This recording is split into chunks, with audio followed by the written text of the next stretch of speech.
It was a beautiful Sunday morning. The sun was shining bright.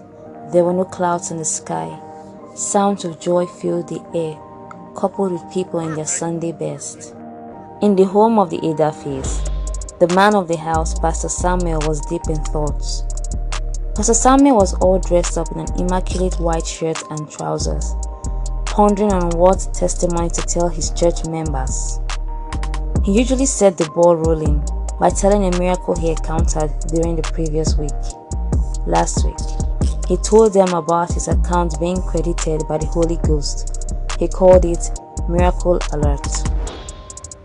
Pastor Etefe also had no plans of telling his congregation that it was all a mix-up, and he had in fact returned the money he received back to its rightful owner.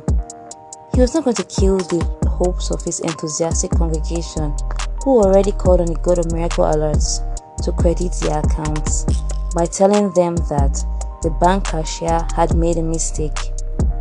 As he racked his brain for answers, his dog Will barked. He sat up with glee. He finally had an idea.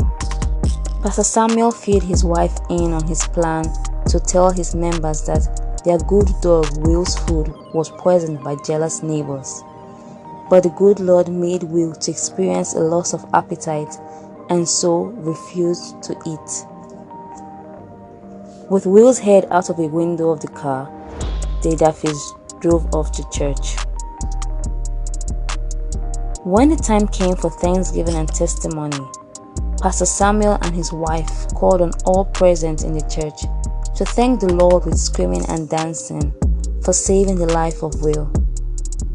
Pastor Samuel narrated his story of how Will slipped from the hands of death, while the congregation listened in awe.